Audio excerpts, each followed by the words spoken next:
Good afternoon, good morning, good evening, depending on where you are joining us. Hello, everyone. My name is Adina Vogel-Ayalon. I'm J Street's Vice President and Chief of Staff, and I will be helping to moderate this call today. We have decided that it was a very important opportunity to do a town hall for J Street, for our community, and for those that are just starting to engage with J Street. It's been about 8 months almost since October 7th and into the Israel-Hamas war, and there have been no shortage of developments, emotions, and pain over the past 8 months. And we are here today, the three of us, Nadav Tamir, who is our Executive Director of J Street in Israel, Jeremy Ben-Ami, who is the President of J Street. The three of us are here today to share our assessment of the situation, answer your questions, and discuss J Street's role. And I will be turning to Jeremy and Nadav to share their analysis in just a moment about the situation both in Israel and here in the United States. And there will be a significant portion of this call that is focused really on being able to take your questions. And so I, of course, ask you to put those into the Q&A box, and I will do my best to touch on all of your questions. But I obviously won't be able to touch on every one of them, so your apologies in advance. But just to give a little bit of a framing overview of where we are right now in this moment and why we thought it was so important to come together. And we've continued to try to provide opportunities in J Street to talk about what we see as developments on the ground and also developments here in the United States and in terms of J Street's role and helping to shape US policy on this issue. There's been just a steady flow of events happening every single day. And I'm just going to start from Friday, but then I'm going to work backwards. Friday was a really significant moment with President Biden's speech presenting the ceasefire framework, the 3 different phases, which I'll just review for those of you that haven't had a chance either to watch the speech in full or to read a little bit about it. But this is a ceasefire framework and hostage release deal. And the first phase of 6 weeks is a full and complete ceasefire with withdrawal of Israeli forces from most populated areas in Gaza and releasing elderly women and wounded hostages, as well as the remains of hostages that have unfortunately been killed on October 7th or since. Palestinian citizens in Gaza, civilians in Gaza would be able to return to their homes in the north, and there would be a significant surge in aid in this first 6-week phase. The next phase that the President outlined was a permanent end exchange for a release of all remaining hostages and withdrawal of Israeli forces from Gaza and a cessation of hostilities permanently, as he had outlined. And the last phase is the phase of reconstruction, phase 3, which is major reconstruction in Gaza, and of course, any final remains of hostages returned to families. So that's just briefly the outline. I know that over the weekend, there have been statements coming from the Prime Minister's office in Israel. This was presented by the president as an Israeli-supported framework, and there has been a lot of internal pressure coming from Israel, from specifically the Hostage Families Forum, pushing for the government to accept this framework. Of course, Hamas also needs to come to the table and to accept this framework as well. But I'll let Nadav touch on what has come since Friday in terms of the internal Israeli politics since the president made his speech. But prior to that, of course, we had seen ebbs and flows in terms of escalation in Gaza, in terms of the military operation, and all eyes, as has been the social media framework, all eyes had been on Rafah and the military operations taking place in Rafah. Significant internal pressure, international pressure ramped up with the International Court of Justice coming out with orders specifically relating to the military operations in Rafah, and also with the International Criminal Court putting out request warrants for arrest warrants for both Hamas leaders and Israeli leaders, including the Prime Minister and Defense Minister. We've seen in Congress actions that are being proposed now just this week with bills to sanction the ICC. We saw European countries recognize the state of Palestine at the same time, and the international sphere has also been very focused on the developments of the war and the future and day after of the Israel-Hamas war. Simultaneously, we also saw this weekend the confirmation that Prime Minister Netanyahu will be invited to Congress before the end of this session of Congress. We saw that letter publicized with all of the leaders from the House and Senate inviting Netanyahu to speak. And I'm sure Nadav will touch on that as well, as will Jeremy. We've seen the Northern Front heating up with additional offensive from Hezbollah on northern communities in Israel, sirens over the region over the weekend reaching down into Akko.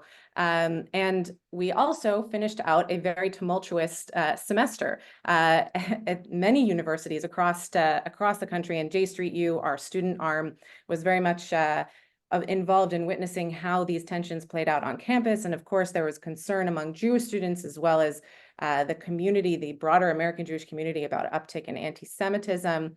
And our eyes are always on the election in the view of everything that is happening in the region and how all of this is playing out here in the United States. We're going to be seeing the Democratic National Convention this summer. There's a lot of questions that have been raised over the past 8 months about Biden's reelection and the impact of the war on his reelection. And through all of this, J Street has really tried to stake out a nuanced voice, a voice that touches on the issues as they develop with more balance. We've seen growth from Jewish and pro-Israel Americans that are really seeking out this balanced approach and the values-driven approach to how we view the developments on the ground. And we're really encouraged to see the increased interest, but of course it has been a tense time as we see the polarization that has taken place over the past 8 months. And our role, we do believe, is even more important at this period of time. So that was just to set the table briefly, and to dive in a little bit more deeply, I'm going to turn first to Nadav Tamir for the view from Israel. Can you talk about the political moment right now, what has happened since Biden's speech, how the Hostage Families Forum, of course, is responding, as I know you've been volunteering there since the start of the war and since October 7th. And can you explain also a little bit about how this discussion is impacting Israel's legitimacy and sort of its strategic approach to how it interacts with its neighbors? Thank you, Adina, and happy birthday. So yes, as you heard from Adina, nothing really happening. It's boring, but actually it's the most dramatic times, even since October 7th, which is a very dramatic 8 more months since the Biden speech, which took place at Friday night, which means that the government of Israel, especially the religious side of the government, couldn't really respond. So everybody was kind of anxious to hear in Motzei Shabbat, what will Smotrich say, what will Ben-Gvir say. Netanyahu did respond from two sides of his mouth. Partially want to be on the side of the Americans, which is also on the side of the IDF, the Shabak, the Mossad, Gantz, Eisenkot, Gallant, and the negotiators. And on the other side of his mouth from his coalition partners, that it was quite clear that they would not like this deal. And what actually Biden did was to box Netanyahu, because in the past, the negotiators, Netanyahu would approve kind of a framework, and negotiators would go get an answer. And if Hamas would not have turned the deal down, Netanyahu would speak in a way that forced Hamas to pretty much bring it down when you say there's no end to the war, Hamas has to be defeated. So this time, Biden actually boxed Netanyahu. This was received very warmly by the families of the hostages, and they're not all the same. There are some families who are more confrontational towards the government and joining the call for elections, and there are some families who still want to kind of be more consensual. But I think there was an overall agreement, both in the families and in the liberal camp, that this is that Biden is the savior. The same kind of feeling that we all had after October 7th, when he spoke so amazingly in support of Israel and sent all those material help. So we are now in a very dramatic time because both the future of a deal, and a deal is the hostages, but it's also part of it is a ceasefire, and then maybe movement towards the day after. And at the same time, the survival of this government, which faces now the toughest challenges, because Smotrich and Ben-Gvir already said that they're not going to support the deal. They're going to bring the government down. Gantz gave an ultimatum even before the speech that by June 8th, if he doesn't have a plan for the day after, he will leave with Eisenkot, the war cabinet. And on top of that, the Supreme Court yesterday heard appeals that actually want to make sure that the ultra-Orthodox are recruited to the military, and because there is no law that prevents it, which is another big challenge for the government. So those are very dramatic times. I think the only disappointment among the kind of liberal camp who are now demonstrating was the invitation by, the fact that Johnson and McConnell signed it. That was not a surprise, but people feel that the fact that Schumer and Jeffrey signed it, it's too early. I mean, Netanyahu still has to earn it, either by working with the Biden administration on the day after and releasing the hostages. So there is a feeling that this might be a waste of a leverage. I can tell you today, for example, in the hostage forum, there were rumors that the Egyptians said that Hamas accepted the deal, and we all were kind of excited. And then it came out that, it was premature. They were only talking about the initial response of Hamas. So everything is very tense. The politics, the future of the hostages that are still there. Every day we get news about someone else that is confirmed dead out of the 124 who are still there. Very, very hard times indeed, but the most consequential time for J Street that I ever remember. And this is, I think, a segue to what Jeremy had to say. Thanks, Nadav. Yes, Jeremy, can you talk about a little bit, zoom out as how J Street's been responding to this moment since October 7th, and where the American Jewish community is at from our perspective? Thanks, Adina, and adding my wishes for your happy birthday as well. We have over 500 people on this Zoom, and my guess is that we have over 500 opinions on all the various aspects of the war, of the day after, of how the Biden administration should act. I look at the questions. There's a couple dozen questions already in the Q&A, and many people are seeking sort of yes, no answers, or, clear, simple answers to very complex questions. And the thing I would say about J Street over these past 8 months is what we have tried to do over the course of these 8 months is to reflect that the bulk of American Jewish opinion around the issues that have been triggered by Hamas's attack on October 7th have been extraordinarily multi-layered and complex. By and large, a very large portion of Jewish America obviously is deeply connected to Israel and the people, and has family and friends there, and felt in the wake of October 7th very deeply the sense of trauma that much of Israel still feels to this day, and respected and supported Israel's right of self-defense, its right to go after Hamas. And at the same time, in large percentage of Jewish America has also been very deeply troubled by the response of the Netanyahu government and some of the military tactics that have been employed by the IDF, and feeling that the response has been over the top and is aligned with some of the words that have been used by the Biden administration in terms of some of the indiscriminate bombing that was taking place, particularly in the early months of the war. And we have tried to stake out a space that represents that center of our community. Sometimes I refer to it as trying to established the 50-yard line in American Jewish opinion. I always remind people that the 50-yard line in the American Jewish community is occupied by liberal Democrats, progressive Democrats who, very much want peace, who very much want diplomacy to solve these problems. It doesn't mean that we're, sort of a centrist or center-right group. It means that we're trying to represent the median opinions in the American Jewish community.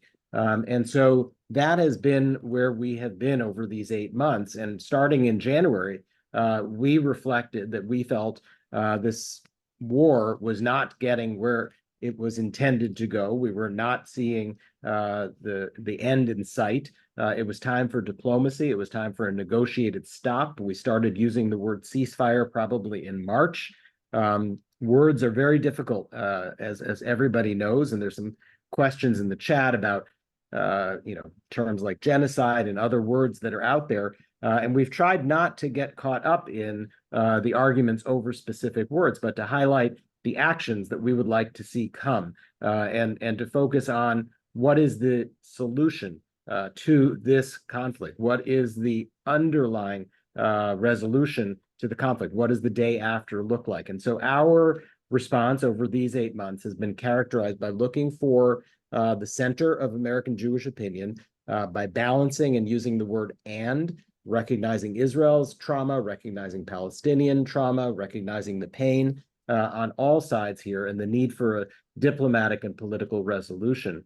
What we've seen in the work that we do is that in Washington, D.C., on Capitol Hill, these issues are primarily being turned into political footballs, primarily by the Republican majority in the House, which brings bill after bill after bill that is not designed to do anything necessarily positive in terms of making American policy, but really is designed to drive a political wedge into the Democratic Party. So, for instance, this week, the bill, this is a weekly exercise by the Republicans. Every week there's something. This week, the bill will be a sanctions bill on officials of the International Criminal Court.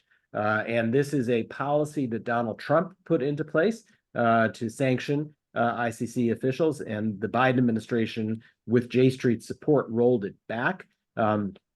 Attacking courts and court officials who are pursuing the rule of law and an independent judicial process is a hallmark of right-wing populism, proto-fascism. We see it in the Trump movement. We see it in Netanyahu's right-wing coalition in Israel. We see it in Hungary. We see it in numerous places that are slipping away from democracy. And so this kind of attack on courts and on the rule of law is something J Street will oppose. The Republican majority in the House will pursue it. It'll drive a wedge in the Democratic Party. And some organizations in the American Jewish community will say that anybody who votes against bills like these is somehow anti-Israel or anti-Semitic. And that's sort of the next piece of the conversation, is how is this being played politically? J Street is supporting members of Congress who are trying to take nuanced positions. Other organizations such as AIPAC and other political groups in the American Jewish community are trying to label and attack any member of Congress or candidate who criticizes Israel's conduct of the war or Israeli policy as either anti-Israel or worse, anti-Semitic, and is spending millions and millions of dollars. The AIPAC is spending millions of dollars to defeat candidates. J Street is doing our best to protect candidates who are speaking up on behalf of pro-Israel, pro-peace positioning. And so the politics of the moment are very dicey. And as you mentioned, we'll be seeing, the left raising its head at the Democratic National Convention. We'll be seeing the right raising its head through AIPAC and through its political machinery.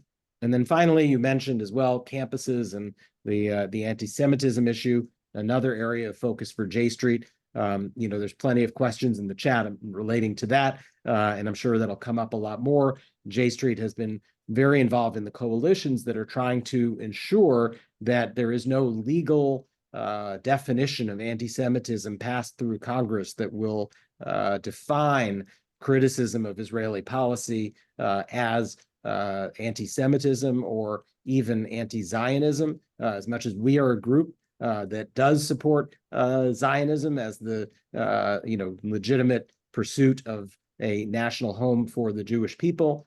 We support that, but those in the Jewish community and other communities who don't support that are not by definition anti-Semitic, and we're doing our best to try to hold the line wherever that battle is being raised as well. So there are lots and lots of issues and questions. I'll stop there and we'll pick up the conversation.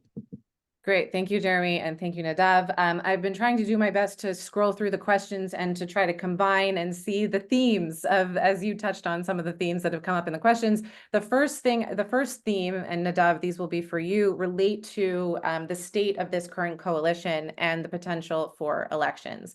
One specific question is there even a way that Netanyahu can hold on to this current coalition and approve this ceasefire proposal? Is there something that Netanyahu could theoretically offer to Smotrich and Ben Gvir, who are saying that they will topple the government if this ceasefire proposal moves forward, that they won't support it? And if that is not a possibility, what is the pathway to elections? What are the scenarios that we are seeing now for the Israeli government and its survival or collapse?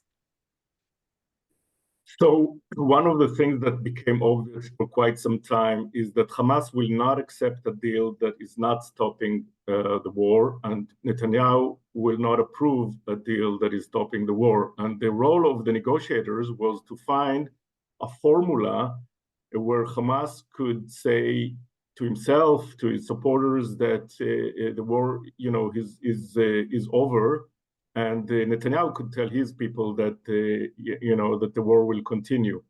So the problem is, whenever Netanyahu says that out loud, that also changes the rules of the game in terms of Hamas. But I think what he could do, and I don't know if it will work, is he could tell Smotrich and Ben Gvir, listen, there are 3 phases, and after the first phase, there is negotiations, and the next phases are not going to happen because I'm not going to let them happen. So, which means that I'm not really going to end this. He's a magician in, he's a spinmeister that we have never seen, I think, anywhere in the world. I think it's hard to because Biden put the formula so clear to everybody that I think it will be hard for him to do that. But, he's done things like that in the past.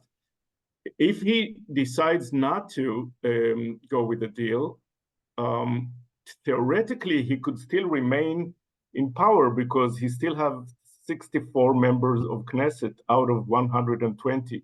So even if Gantz and Eisenkot leave the government, theoretically, he can hold on. What I think will happen if it doesn't go for the deal is that Gantz and Eisenkot will leave, and Gallant will also have a tough time to remain with Smotrich and Ben Gvir running the show. Maybe some generals in the IDF or heads of Shabak and Mossad will also put the keys and say we cannot. And that will start erosion within Likud of members that are less MIGA Likudniks, make Israel great again, Likudniks, that will think that maybe Netanyahu became more of a liability than an asset and will leave the government, and you need 5 of them to do it. In terms of the way to replace governments in Israel, there are 2 ways. One of them is to call for new elections. You need a majority for that in the Knesset. The other way is to do a constructive non-confidence vote, which means that the Knesset vote for someone else to be prime minister, and it's the same Knesset who, decide, let's say, Gallant will be the prime minister, and maybe that will allow Lapid to join or others. So, of course, it's all theoretical and all very hard to predict, and that's why it's so dramatic. But I hear pundits who are saying this government will not survive, and those who say Bibi will find a way to survive, and I don't think there is a textbook answer. Thanks, Nadav.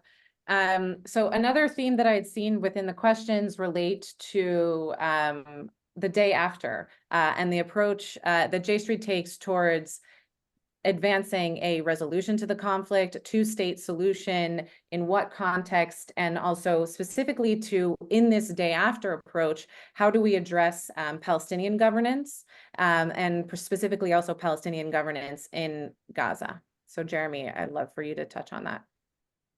Thanks, Anita. I saw a lot of these questions. There are a lot of different aspects to this, and I would just ask that either you or somebody else can put into the chat the link to our issue brief on what a comprehensive regional security and peace plan might look like. It is our view, and it has been for 16 years, that the underlying conflict between Jews and Palestinians over the land between the Jordan River and the Mediterranean Sea can only be resolved if both peoples ultimately have a state which they can view as the national homeland of their people. The term two-state solution is usually used to describe that outcome. I'm trying as much as possible not to use that term because I do think that from the right and from the left that the term has been discredited. But the notion that at the end of the day, if you have one piece of land and two people who both want it, there's really only three possible outcomes. Two of those outcomes are that one of the two peoples takes the whole thing and pushes the other people out.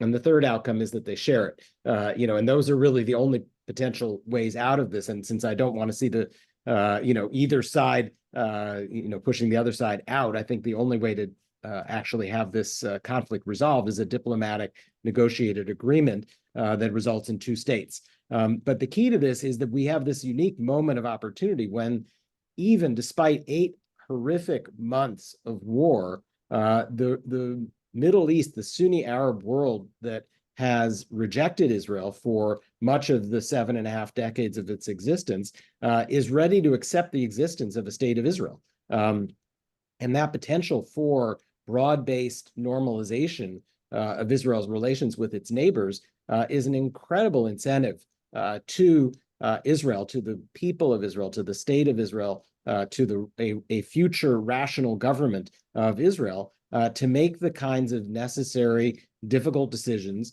and compromises and sacrifices that would be necessary to help to create ultimately an independent state of Palestine that is the national home of the Palestinian people. So we have this unique moment where this continues, even after this horrible war, to be an opportunity. And the president has alluded to that. Many pundits have written about it. Some people call it the Biden doctrine. Some people call it a New Deal for the Middle East. But J Street really is a very significant supporter of a major, bold, new diplomatic initiative. The document you've linked to in the chat outlines 5 steps that would need to take place. And obviously, step 1 is the fighting needs to stop. There needs to be a ceasefire, the return of hostages, a surge in humanitarian aid.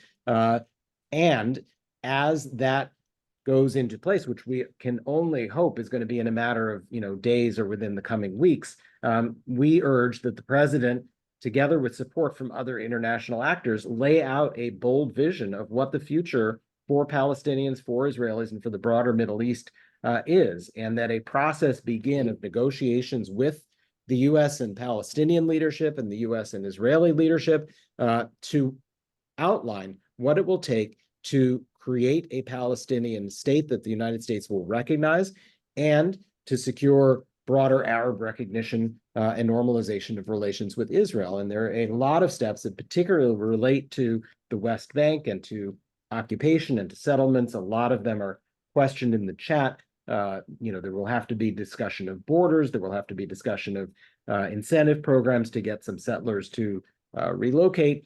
But I'll leave the details to people to read. But the end result of this is not a 2-state solution. It's really a 23-state solution. It's the creation of a regional, comprehensive security architecture that aligns Israel and a state of Palestine with all of its neighbors in a moderate axis that will stand up to the axis of troublemakers in the region, which is Iran and Hezbollah and the Houthis and others who are the destabilizing actors. And there's a lot of confluence of interests among Sunni Arab states, even among the Palestinian Authority leadership and the centrist, portion of Israeli leadership and Israeli society.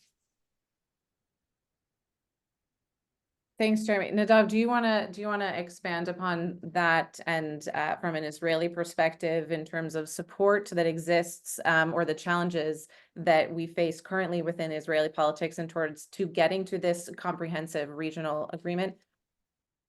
Yeah, the situation now is very confusing because the trauma, the sense of insecurity that so many Israelis feel, and it's important to know Israelis are living October 7th every day again and again. They don't see anything in our media about what's happening in Gaza or what's happening in the West Bank with settler violence. They're all the time busy with our grief and with the stories of the families.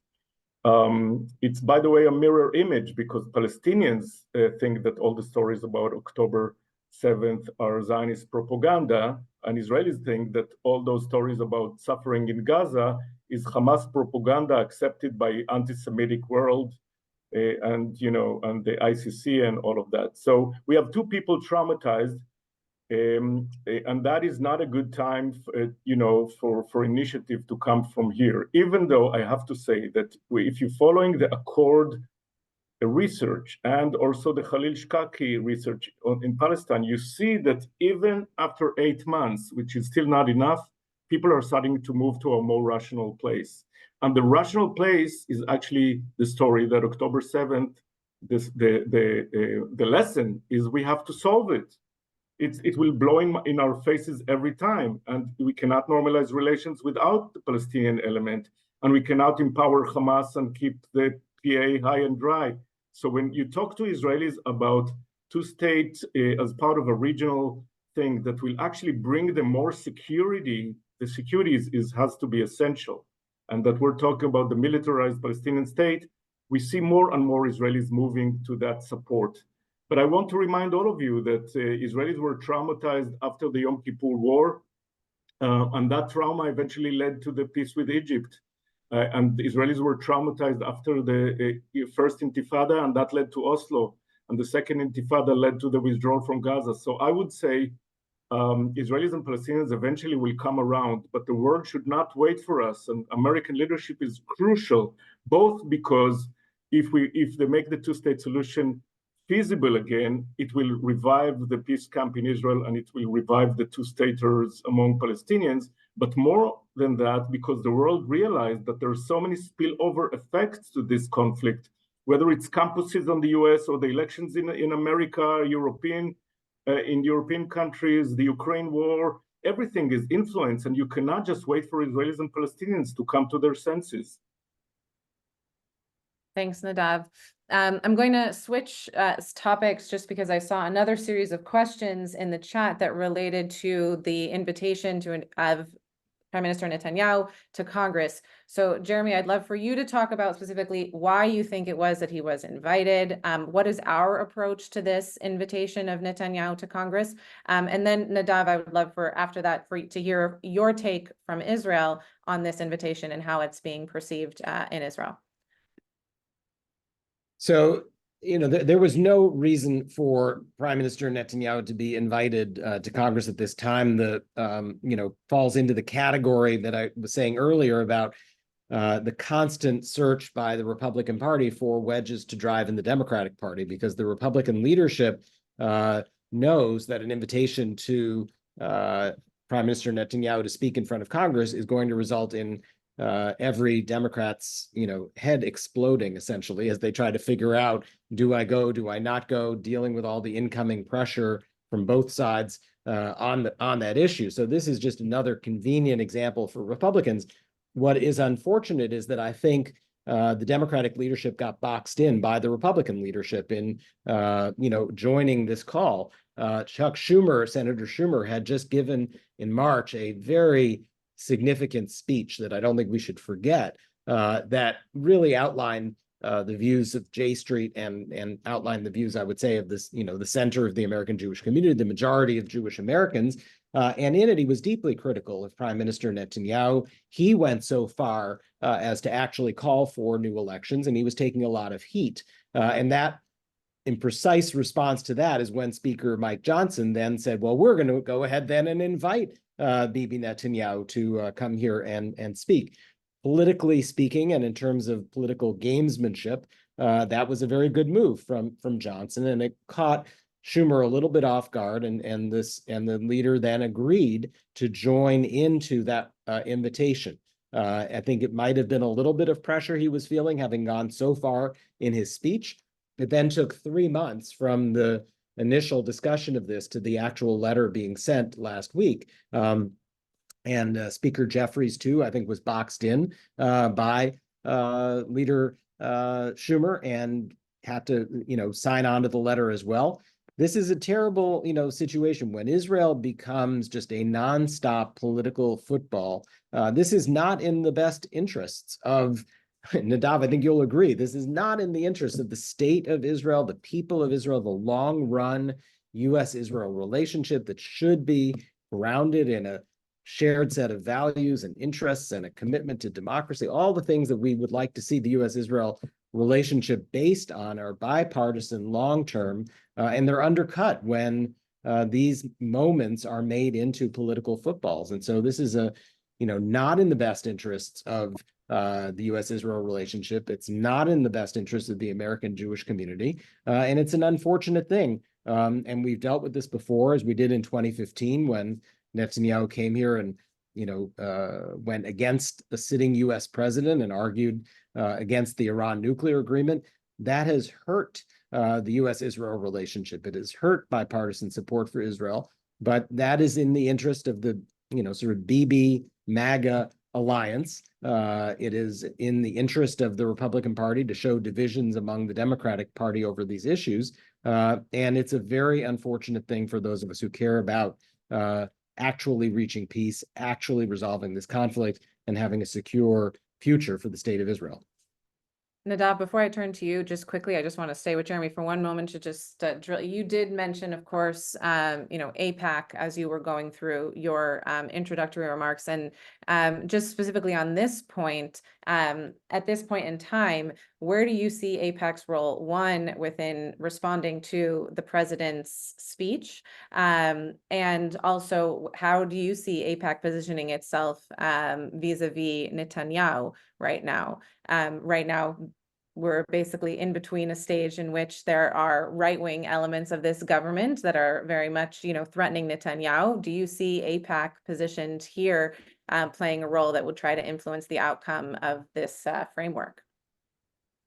So the AIPAC position in life has been clear for decades, which is absolute uncritical loyalty to whatever the government and leader of Israel is doing and saying. And so when Biden on Friday presented the proposal for a ceasefire as quote unquote the Israeli government proposal, that gave AIPAC the space to support it.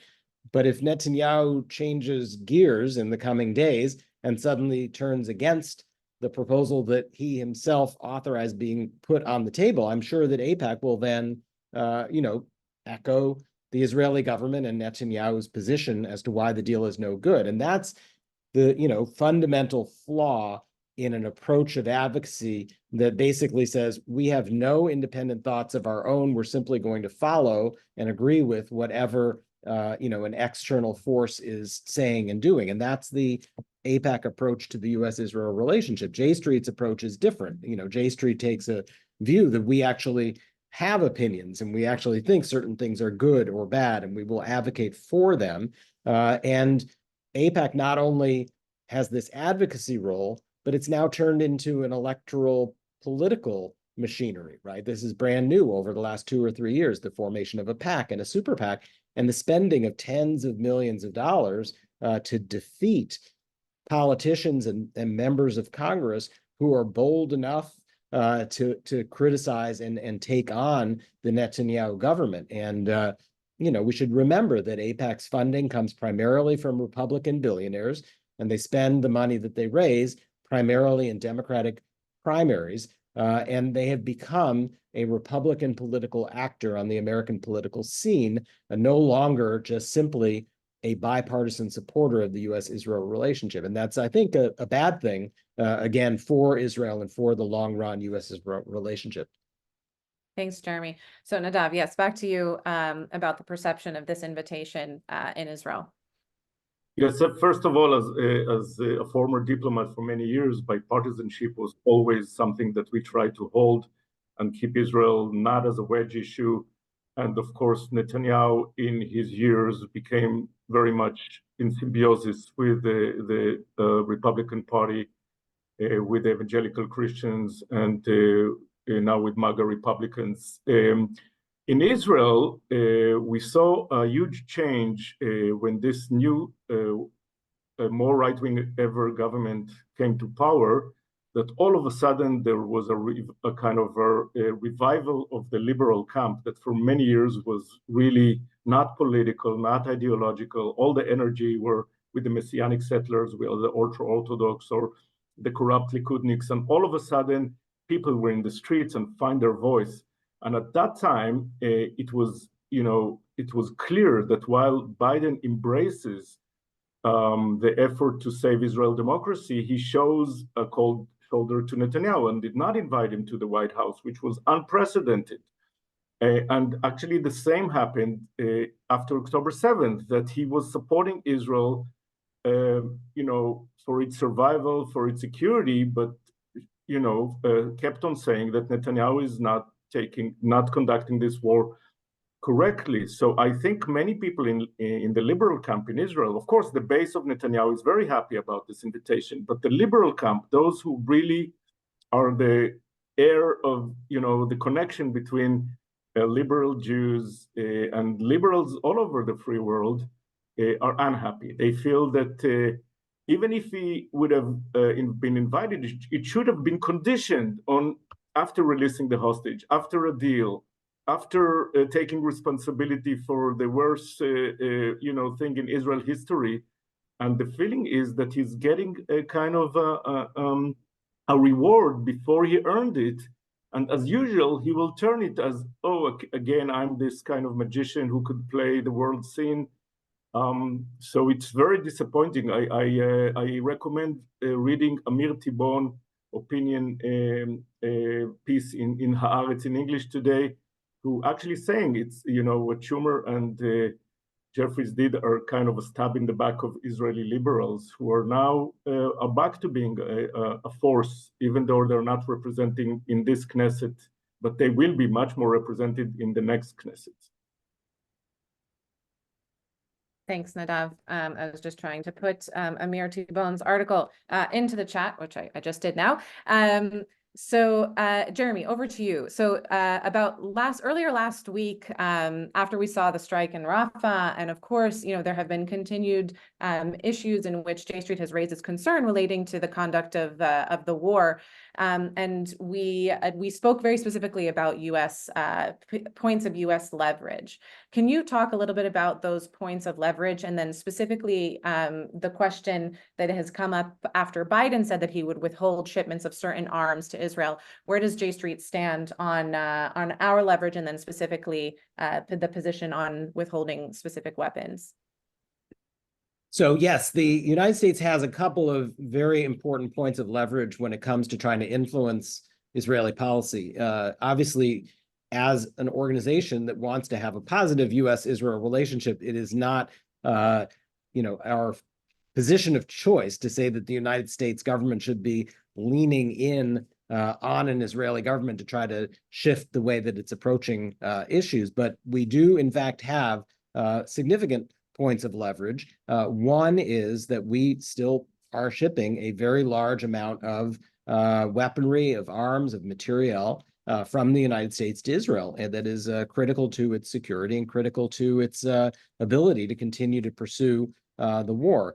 The president has the discretion to decide whether or not to send particular shipments, and he's already, at least in one or two cases over the course of this war, held back some shipments. One was a shipment of rifles, automatic rifles, that was headed to units that could have been using them on the West Bank in ways that were not, and distributing them to settler security forces. And there were some reports of that, and that particular shipment was withheld early in the war. And then most recently, there was a shipment of 2,000-pound and 1,000-pound large weapons, large bombs that have been used early in the war, causing enormous civilian damage. And one of the big points of criticism has been the use of that particular form of weapon. And J Street does support the United States considering and at times withholding certain shipments of arms in order to try to influence the way in which the war is being conducted. The president and his team have been very explicit with the IDF and with the Israeli war cabinet about how the invasion of Rafah, the potential operation in Rafah could be conducted, what were the lines that couldn't be crossed, and we're supportive of that. A full-scale ground invasion into the heart of Rafah when there were over 1 million people who were, essentially hiding there, trying to get away from the main areas of combat would have been completely inappropriate. And the evacuation of hundreds of thousands of people came because of American pressure. And the way in which Israel has gone about seizing the Philadelphia corridor and being much more limited in its approach, a lot of that has to do with American pressure, both public and private. And part of that pressure is knowing that certain shipments of arms could be withheld. So we are supportive of using that leverage to try to influence the way in which Israel is approaching its tactics and its strategy related to the war. We'd like to see the president go further and demand that there be a clear Israeli answer regarding the end game, regarding the post-war governance of Gaza. There will be a role for the Palestinian Authority, that this will be the credible pathway towards a Palestinian state. And so using that leverage when it comes to certain shipments of arms, not all arms, not all offensive arms. We support providing Iron Dome and missile defense systems, for instance. Also, I'd add, Adina, the question of how the United States positions itself in international institutions. The use of the veto in the Security Council by the United States to protect Israel from accountability in international fora, from responsibility for its actions, that should not be taken for granted. And it should not be, just a blanket pledge by the United States to veto any resolution that comes along. No, the United States should withhold its veto. In fact, we've said it should lead resolutions in the Security Council that outline how this war needs to end, and to put perhaps this ceasefire proposal into the format of a UN Security Council resolution. So we are very much in favor of using this leverage. And I would point out that a recent poll came out from the Jerusalem Center on Public Affairs, of all places, that showed that over half of Jewish Americans support withholding certain shipments of arms. So as we look to try to stake out a position that is actually the center of American Jewish opinion, clearly using these shipments as leverage is in fact, in line with the center of American Jewish opinion. Thanks, Jeremy. And I just put the link to that Jerusalem Center of Public Affairs poll into the chat. Okay, so there's two different questions I want to ask you, Nadav. One relates to supporting our Israeli allies in the Israeli peace camp and the role that we can play here in the United States in order to support our Israeli allies on the ground. And the second question relates to Palestinian leadership. There's a question about, are there Palestinian leaders that actually do renounce violence and are committed to peace and are committed to moving forward? So also, what is our role in also supporting those that Palestinian leadership as well as our Israeli allies within this same ideological camp? So, of course, there is the bottom-up approach, the people-to-people. I'm involved with the Paris Center for Peace and Innovation. I'm involved with many organizations that are working on the ground and doing an amazing job. But one of the reasons why I'm in J Street is I believe that the change has to come politically. I'm not saying that it's not important to support organizations on the ground that really need this support, especially when everything is so hard and the government is so against any peace initiative. But I do believe that what will really empower the peace camp in Israel and the two-staters in Palestine will be a bold move that will make the two-state solution feasible again, because we know from Khalid Shkaki research and from Israeli research that the reason why so many people gave up on the two-state solution, and which allowed for the extremists to take power in Israel and in Gaza, is that so many Israelis and Palestinians thought that it's not feasible anymore.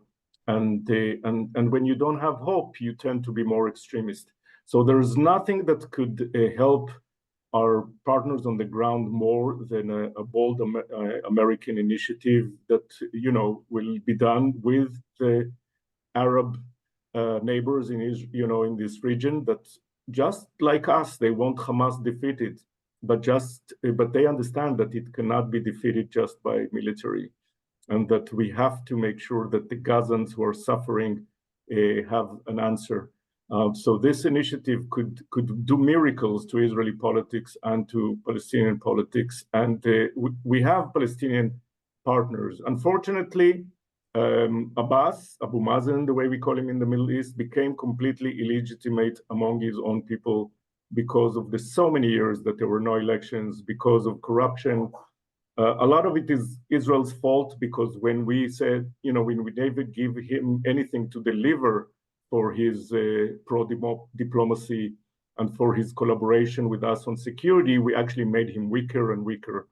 But we know, again, from public opinion polls, and I know many people mainly from Fatah that are not part of the Palestinian Authority, but are the national secular movement that are very much still pro two states. And you actually saw that even after October 7th, because the international community started to speak about two-state solution again, the support for a two-state in Gaza grew dramatically. We saw it in the last visit we were in Ramallah with Khalid Shkaki.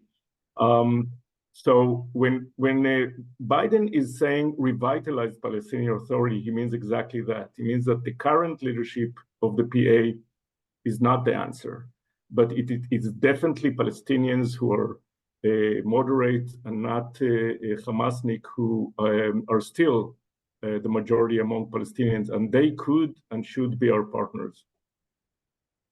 Thanks so much, Nadav.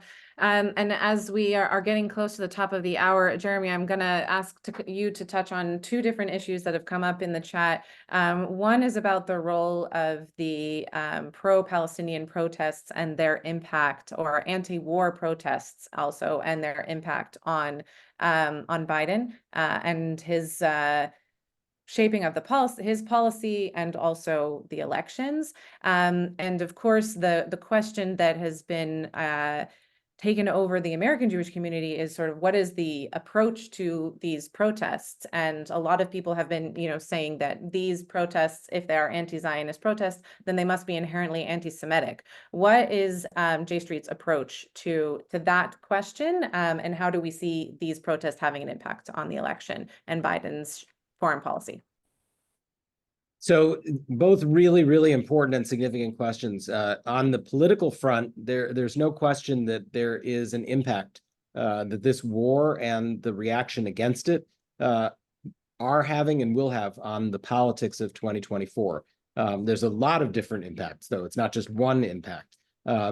You see for sure among younger and more progressive voters that the Biden administration's approach has fed into a narrative in which some portions of the Democratic base that it needs to turn out are disaffected from the president and from his leadership. And there is a sense of a failure on the part of the administration to have dealt with this war more, toughly enough, and to have stood up to the Israeli invasion, and it feeds into narratives that are true across other issues besides Israel-Palestine on the further left of the party. Now, some of the research that has gone into these younger progressive voters in particular does seem to indicate that some of these people might not have voted anyway. This is a very low propensity part of the electorate, a low propensity to vote. So there is some dispute within the analysis of the data as to whether or not the numbers of people who are disaffected over this actually translates into a significant enough lost number of votes to have an electoral impact. So none of us know. A lot of these are proving negatives, and you are engaged in hypotheticals. And so we're also talking about a razor-thin election where every vote counts. And so without question, there is a political impact. The Republican Party and Donald Trump and the MAGA movement will use the chaos on college campuses, the chaos that will likely be at the Democratic National Convention as part of their broader messaging about a breakdown of order in American society generally. And so this is going to be a major factor. Even if the war stops, this will continue to be a factor. At the same time, there's this question of how do the protests then play into the debate over anti-Semitism. Now, our view and our students' view, we've centered our students in this discussion a lot, is that without question, within the protest encampments and within the protest movement, there are some elements that are anti-Semitic, and one has to be very clear that that is present there. But the overwhelming energy that drives these protests is actually, an overall disgust at war and at death and at violence and suffering. And this is not necessarily anti-Semitic. There's a conflation. And our community, the Jewish organized community, at times tends to conflate any criticism of Israel, of this war, any protest against the war, as being anti-Israel and or anti-Semitic. And the question, what is the right approach? Our view is that it is not a good approach to try to shut down debate and dissent. It is not a good approach to label everybody who's critical of Israel anti-Semitic. It's not good to try to, prevent students from getting jobs after they graduate. It is not good to call in the police to break up the encampments. It is better to try to engage and to talk. And we support the efforts that some administrations and some universities have made to engage the protesters and find peaceful ways of disengaging. So it's very complex questions, Adina, not a whole lot of time to give detailed and thoughtful answers. That was very thoughtful and as detailed as we could at the end of this town hall. There are a lot of additional questions that I did not touch on, and I apologize. Lots of questions about how to continue to get engaged. Please do email us to our info box, and we will make sure that the right person can be in touch with you about how to further different collaboration with different communities. Another question was if this will be recorded, and there will be a link made available. Yes, to both of those. This is being recorded and there will be a link. And I want to thank Nadav and Jeremy for doing your best to answer all of these questions, and of course for your continued leadership here and in Israel, and your partnership, because I get the privilege of working with both of you. So thank you, Adina, and happy birthday from the whole J Street community. Thank you. No better way to celebrate than with all of you, and thank you for all being with us today and signing in for this town hall. Thanks so much. Bye-bye.